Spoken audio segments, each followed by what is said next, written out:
I am going to be speaking today about the questions that have come in regard to Revelation chapter 12 and 13. And so it'll take our time this morning to talk about the questions about Revelation 12. There are several, and here is the first one that I will share with you. It says, I'm a little confused about the timing between the dragon wanting to consume the child of Revelation chapter 12, and then they talk about the war in heaven, and Satan and a third of his angels is cast down to the earth. Is Satan trying to consume Christ at his birth, and then they flash back to the war in heaven? We're going to see in the Bible that there was a time where Satan actually had access to heaven, okay? And there was a time where there's even another scripture that comes to mind as I'm saying this right now. But then there was a time where Satan was cast out and had no more access to heaven. When was that, and how do we show it from the Bible? So now, was there a war in heaven before Christ even created the earth? Or during the time that before he created Adam and Eve? Yes, there was. Is that being described in Revelation 12? That's the question. So I'm going to look for a moment at some of the comments that I've got written here. Job 1, verses 6 through 7. Now, there was a day when the sons of God, which we know to be the angels, right? The sons of God came to present themselves before the Lord. And Satan came also. And so the holy angels are there, but Satan is also there. He came among them, kind of like the little horn. He was among the other horns. And the Lord said unto Satan, why did you come? Whence comest thou? Where'd you come from? Then Satan answered and said, well, I came from going to and fro in the earth, and from walking up and down in it. And so according to this verse, there was an actual interaction between God and Satan. And God and Satan were able to interact between each other, dealing specifically in one of the councils, not the councils that were between them both. That's something different. That's the plan of salvation the Father and the Son made up alone. But Satan always wanted to be in those councils, and so when the sons of God and the Father and Son had come together, that's when Satan wanted to come in and be part of that council.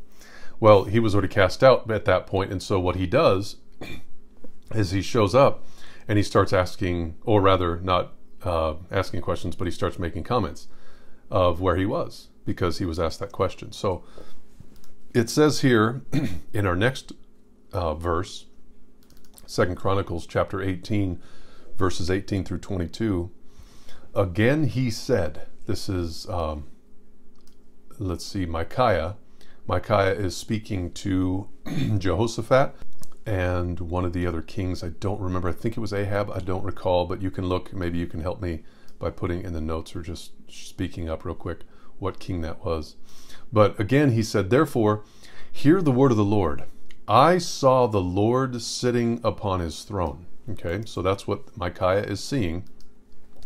All the host of heaven was standing on his right hand and on his left. So he's surrounded by the host of heaven, which are, of course, the angels. And the Lord said, who shall entice Ahab, who shall entice Ahab, king of Israel, that he may go up and fall at Ramoth Gilead? And one spake, one what? One of the host of heaven. One spake and said after this manner, and another after this manner. Then there came out a spirit and stood before the Lord, and said, I will entice him. And the Lord said unto him, wherewith? How are you going to entice him? He says, I will go out and be a lying spirit in the mouth of all his prophets. And the Lord said, well, okay, thou shalt entice him, and thou shalt also prevail. Go out and do even so. Now therefore, behold, the Lord hath put a lying spirit in the mouth of these thy prophets, and the Lord hath spoken evil against thee. Now don't be surprised by this if you've never seen it before, But this verse seems to indicate that what we have described is that the Lord sent out an evil spirit to deceive people. Well, understand it in the context of Job chapter 1. Job was shown that the holy angels and Satan was there, and they were all in a council together, and they were interacting with one another.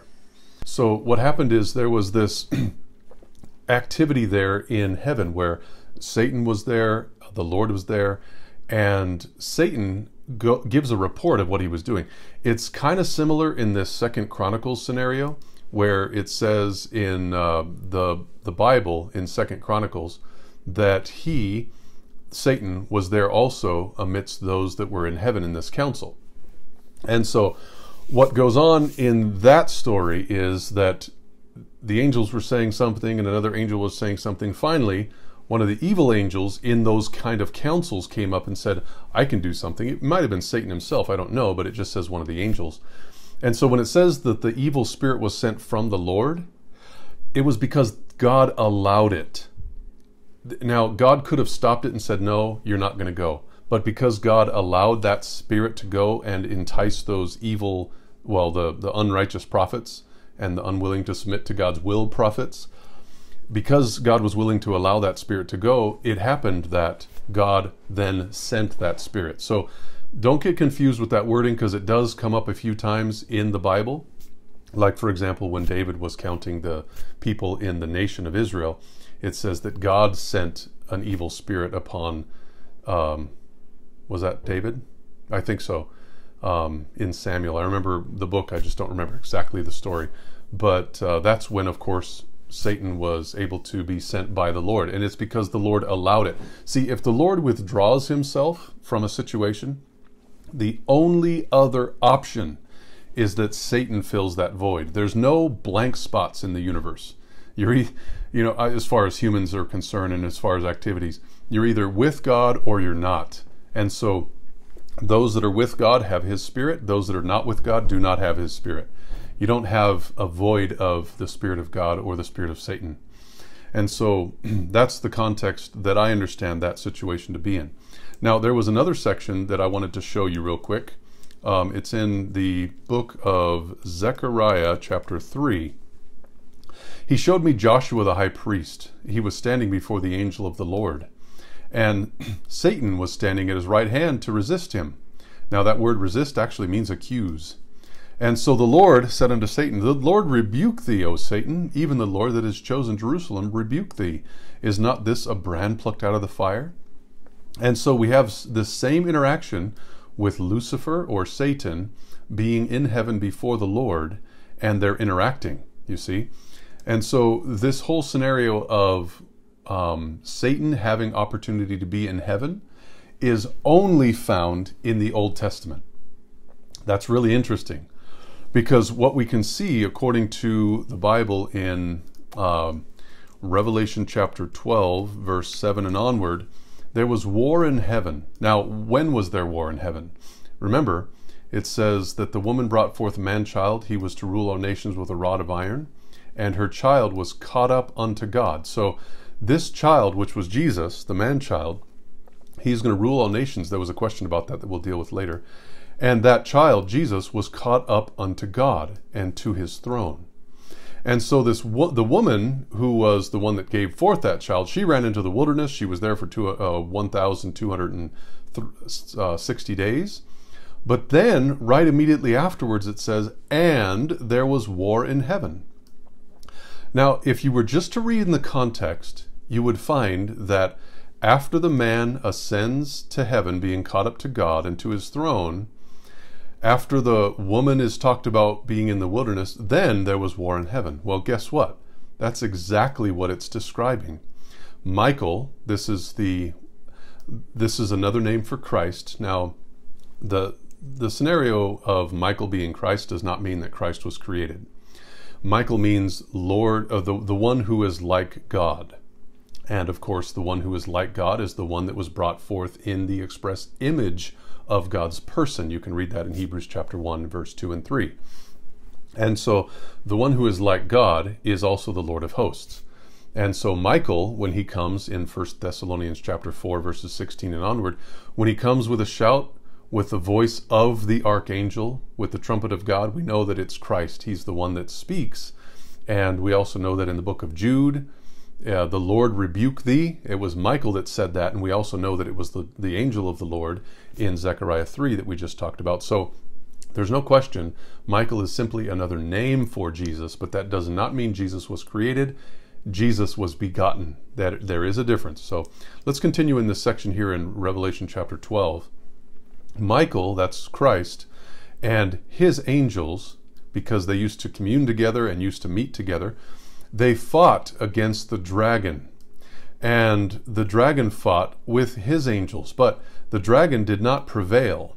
Neither was their place found any more in heaven.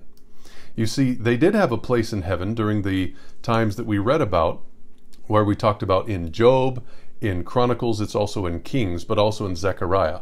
In the Old Testament, the devil and his angels were there in heaven having,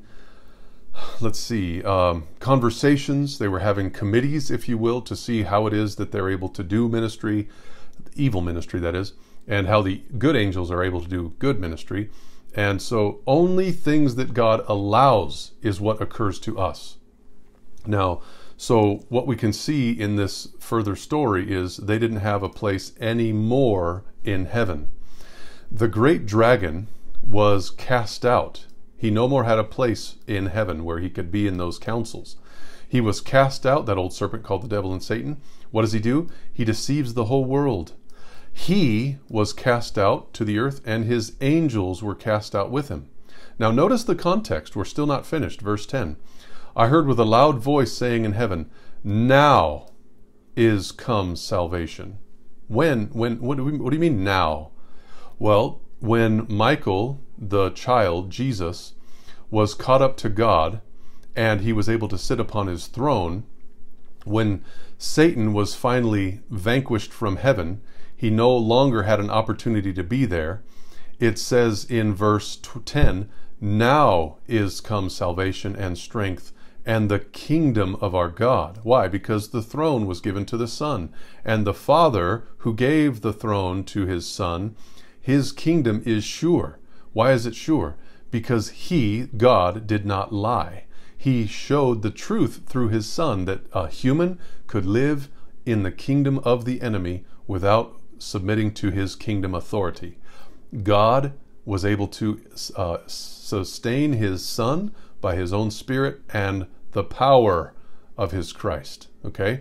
So it's the kingdom of God the Father, and it's the power of his Christ. What is the Christ but the Anointed One? Why is it now salvation has come? Because the accuser of our brethren is cast down, which, like we read in Zechariah chapter 3, accused them before our God day and night. But there's no way anymore that Satan has opportunity to do that. Satan has been cast out. When was he cast out? When Christ gained victory over the kingdom of Satan, showing the kingdom of God is true, your kingdom is false. Now is come salvation and strength, and Satan no more has the ability to accuse people before heaven. That's, of course, now what's going on in the earth is Satan is very angry. He knows he has but a short time, and he's doing everything he can to destroy that woman that ran into the wilderness. Finally, at the end of time, where it says in verse 17 that that woman has seed or children, and the enemy is really angry with those children that have the commandments of God and the testimony of Jesus. And so and the more I've studied the angels, frankly, the more I understand the testimony of Jesus, the spirit of prophecy. And so I believe that the angelic ministry is definitely a major part of the last movement, having the commandments of God and the testimony of Jesus, which includes the ministration of the angels. You can even read that in Revelation chapter 1, verse 1. So what we have there is at the cross is when that war occurred. Now, does that war look similar to the first war that occurred when Satan was cast out, before man was created? Absolutely, I believe it was. I believe it was very similar. but I don't think we can take that section of Revelation, pull it aside, and throw it over there, except as an example of what happened back there, not in the time frame. Let's go ahead and look at our next question. Here is my questions about Revelation 12. Okay, in Revelation 12:5, what does it mean that Jesus is to rule all nations with a rod of iron? This is not how I usually think of him ruling. You know, that's a good point. I mean, I think of Jesus ruling on his throne with a scepter of righteousness. I don't see a scepter of iron where he's going to, you know, beat people down. The iron generally refers to Babylonian rule. You can see that in the book of Daniel. You can see that in the book of Jeremiah, in the book of Isaiah, probably in Ezekiel as well. And so you wonder about this rod of iron. Like, is that how Christ is going to rule all nations? Excuse me, all nations.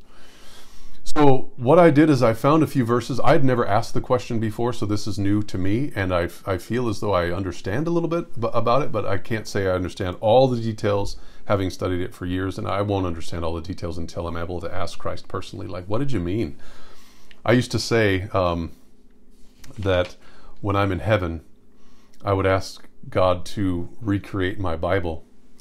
And then, because I've only had 2 Bibles as a Christian, one is here, and this is my second Bible. I have only had 2, and I absolutely love my Bible. The first one was a gift from my mother, and this one I purchased on my own. So I've only had 2 Bibles that I've really used in my 24 years of Christian experience, and the idea of going to a new Bible is absolutely foreign to me. I don't want to do that at all. In fact, this one fell off the back of my car. It was on the trunk, or the top. I had set it on the top. After visiting a family as a pastor, we were together as a family at their home. And when I took off, it stayed on there until the first corner. Well, that first corner, I was doing about 45 or 50 miles an hour. So this Bible flew off the edge, and there's a bunch of tears in it, and a lot of pages are kind of chewed up. But that's part of the character of this Bible. I love it. Anyways, I used to say that when I get to heaven, I'm going to ask God to recreate my Bible, and then start at the very beginning. In the beginning, what does that mean? You know, and so God's going to take however long, it doesn't matter. He's going to explain to me what it means, and then finally, okay. After he explains, in the beginning, God, what does that mean? And so he's going to explain that part. In the beginning, God created. What does that mean? You know, I'm going to go through all the portions of the Bible and try to just learn all the things that I absolutely missed in all the time I've studied, because, you know, we are so basic as humans. We don't understand. There are some things we get because of experience and whatever. We have some wisdom, but not like God does, not like his son. And so I really look forward to learning from him. Anyways, this idea of him ruling with a rod of iron, I've got a couple of thoughts, and so I'll share them with you. It's Revelation 12:5. We're going to go ahead and read that real quick. It says, "And she," that's the woman, "brought forth a man-child who was to rule all nations with a rod of iron, and caught up unto God and to his throne." So the idea of ruling with a rod of iron is what the question is about. Let's go ahead and read that real quick. It says in Psalm 2, verse 9. This is actually the verse that the book of Revelation was quoting, because remember, the book of Revelation's foundation is the Old Testament. "Thou shalt break them with a rod of iron." Notice what it says, break them. "Thou shalt dash them to pieces like a potter's vessel." So the whole idea of having a rod of iron is to break them, okay? It's to dash them to pieces. And so in Revelation 2, when it says in verse 27, "He shall rule them with a rod of iron, as the vessels of a potter shall they be broken to shiver." So this whole idea of ruling with a rod is to break them, okay? So it's dealing with the context of judgment. So we have this judge here that's going to dash them to pieces like a potter's vessel. Same thing as one of the promises in one of the churches. Christ is going to rule them, and they will be broken, right? And even, well, it's actually not Christ that's going to do it. It's the promise that the people will do that, and they will be broken to pieces, even as I have received of my Father. What did he receive of his Father? The ability to rule them with a rod of iron and to break into pieces. And so is there a connection with this idea that Christ is going to be coming to judge and break in pieces? Is there a connection with Daniel chapter 2, verse 44? In the days of these kings shall the God of heaven set up a kingdom which shall never be destroyed, and the kingdom shall not be left to other people, but it, the kingdom, and the ruler on that throne shall break in pieces and consume all these kingdoms, and it shall stand forever.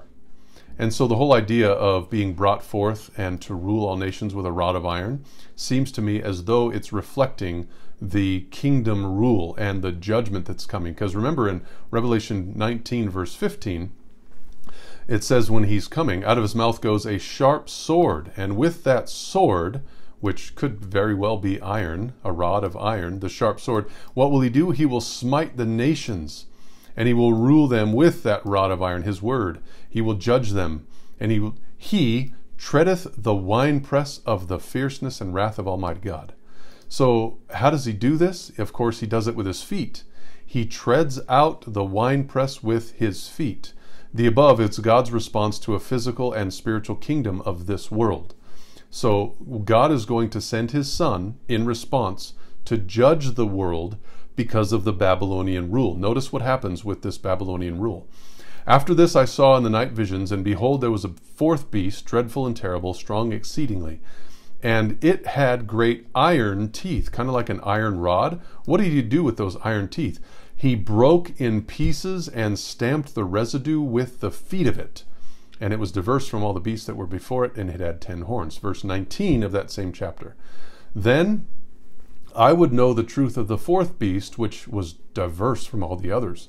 He was exceeding dreadful. His teeth were of iron, kind of like a rod of iron, and his nails were of brass, which devoured, brake in pieces, and stamped the residue with his feet. Now, recall for just a moment in the book of Revelation, chapter 18, and I'm going to guess it's verse 6 or so. Reward her even as she rewarded you, and double unto her, double according to her works. In the cup she hath filled, fill to her double. So I would think that this section here, Revelation 18:6, ought to be put right after this section, which is dealing specifically with the idea that they were able to receive according as they had done. Because Babylon, this fourth beast, it had iron and it brake. And the same thing that Christ is going to do with the rod of iron, he's going to break. Is that helpful? Does that make sense to you? Because like I said, I don't have all the answers, but it seems like it makes a lot of sense to me.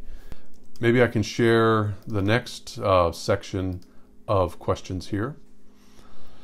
In Revelation 12, verse 11, the question comes, how do we overcome? By the blood of the Lamb and the word of our testimony.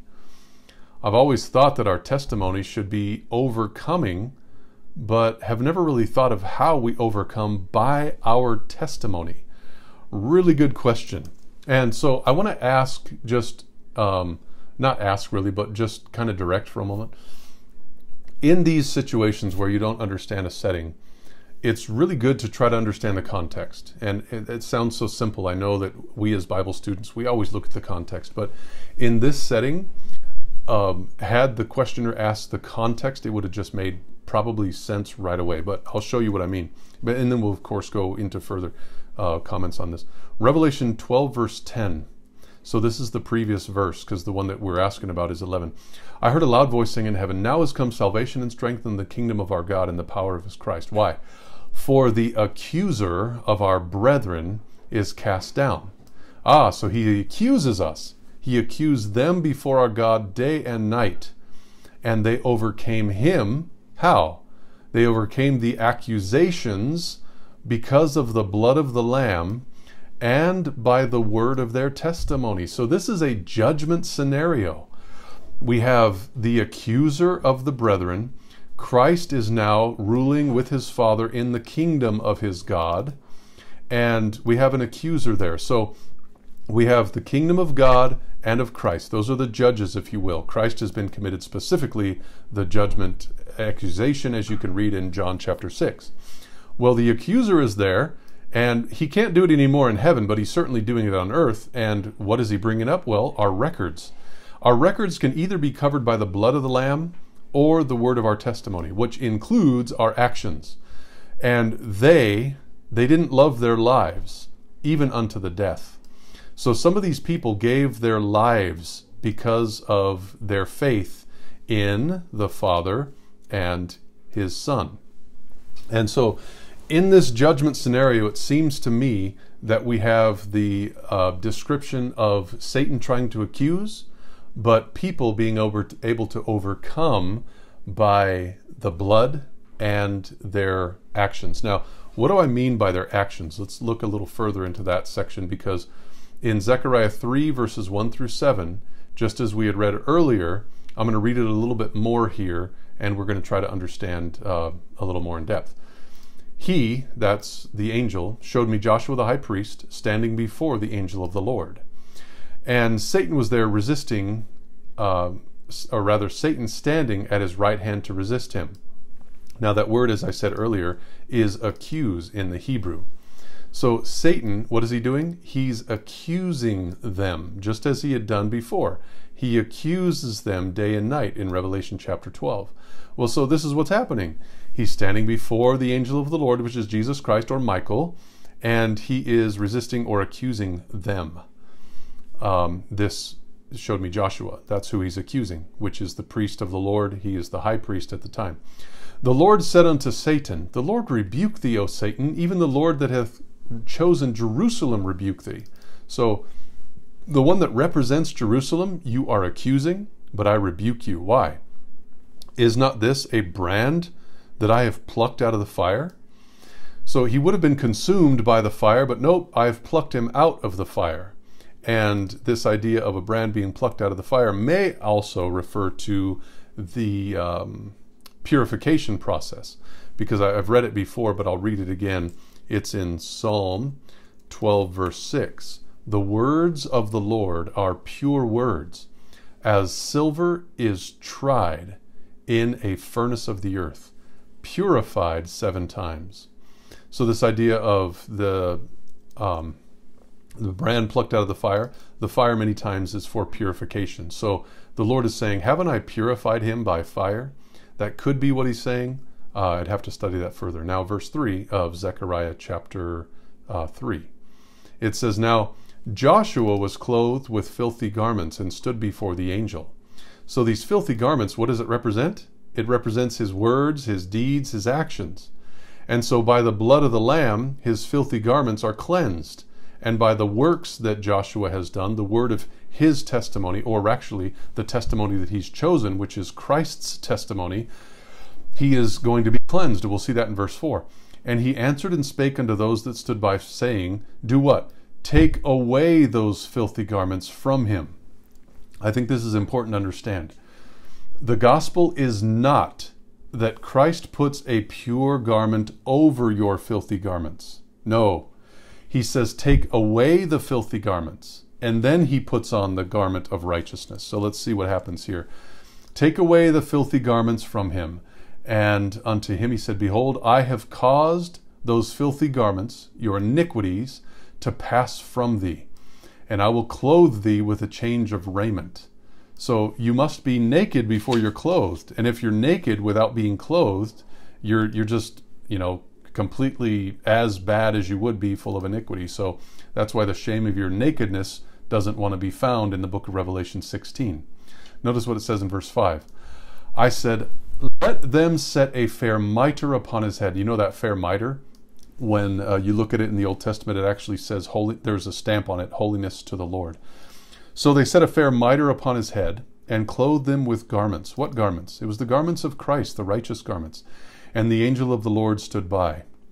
And the angel of the Lord protested unto Joshua, and saying, thus saith the Lord of hosts, if thou wilt walk in my ways. So now we're talking about the actions that Joshua would be doing.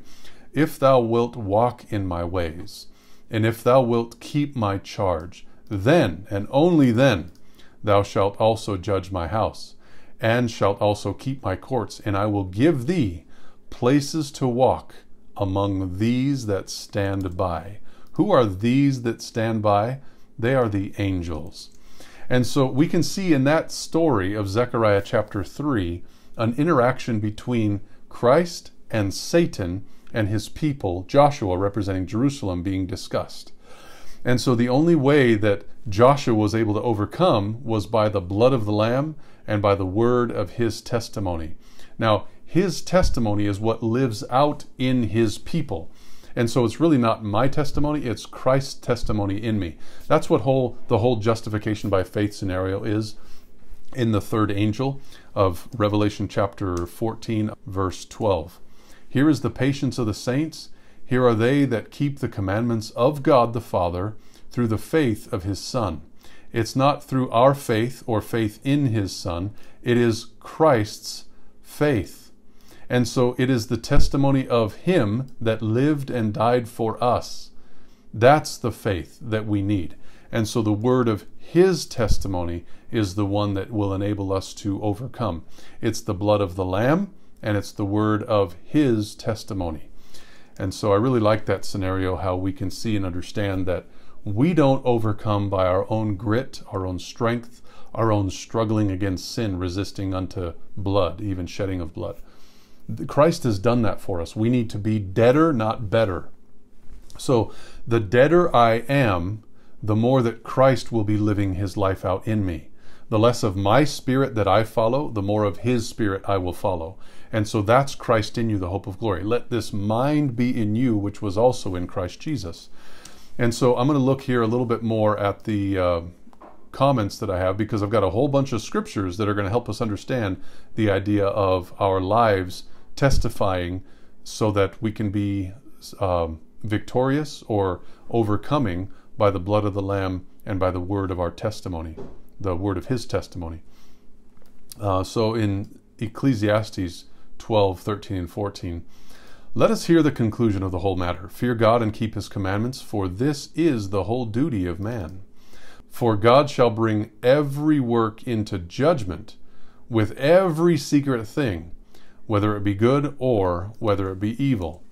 And so our works will testify whether we have worked in our own strength, whether we have followed Satan, or whether we have allowed the word of his testimony to live its life out through us. So Jeremiah 25:14, many nations and great kings shall serve themselves of them also, and I will recompense them according to their deeds. So God is going to judge nations according to their deeds and according to their works of their own hands. So a lot of what happens to us is as a result of our own doing. We have brought things upon us. Now, does God bring judgment? Does God destroy? Does God send his angel to kill? Does God do those things as well? Yes, absolutely yes. And I have a very long, detailed study on that at revelationwithdaniel.com if you're interested. Some people will say, well, God doesn't kill, God doesn't destroy because we bring everything upon ourselves. Well, ultimately, yeah, that's the reason why he destroys, but God does it as well. He doesn't just like leave and allow everything to happen. Like I was talking about earlier with the idea of if Christ isn't there or God isn't there, then Satan obviously steps in. With judgment, that's a different thing. You can show that from the Bible. You just look up tons of phrases that discuss that, and it seems quite clear if you're reading the Bible. So Matthew 12:36 through 37, I say unto you that every idle word that men shall speak, they will give account thereof in the day of judgment, right? For by thy words thou shalt be justified, and by thy words thou shalt be condemned. The Son of Man shall come in the glory of his Father with his angels, and he shall reward every man according to his works, right? Whether you've allowed Christ to be in you or whether you've just chosen self to be in you. That's Matthew 16:27. Romans 14:10 through 12. Why dost thou judge thy brother? Or why dost thou set at naught thy brother? For we shall all stand before the judgment seat of Christ. It says that clearly, every one of us. For it is written, as I live, saith the Lord, every knee shall bow to me, and every tongue shall confess to God. So then, every one of us shall give account of himself to God. That's a pretty solemn statement. We're going to be doing this whether we like it or not. It's just going to happen. So the question is it Christ in you or is it me in me? For we must all appear before the judgment seat of Christ, every one of us, that every one of us may receive the things done in his body, according to that which is done, whether it be good or whether it be bad.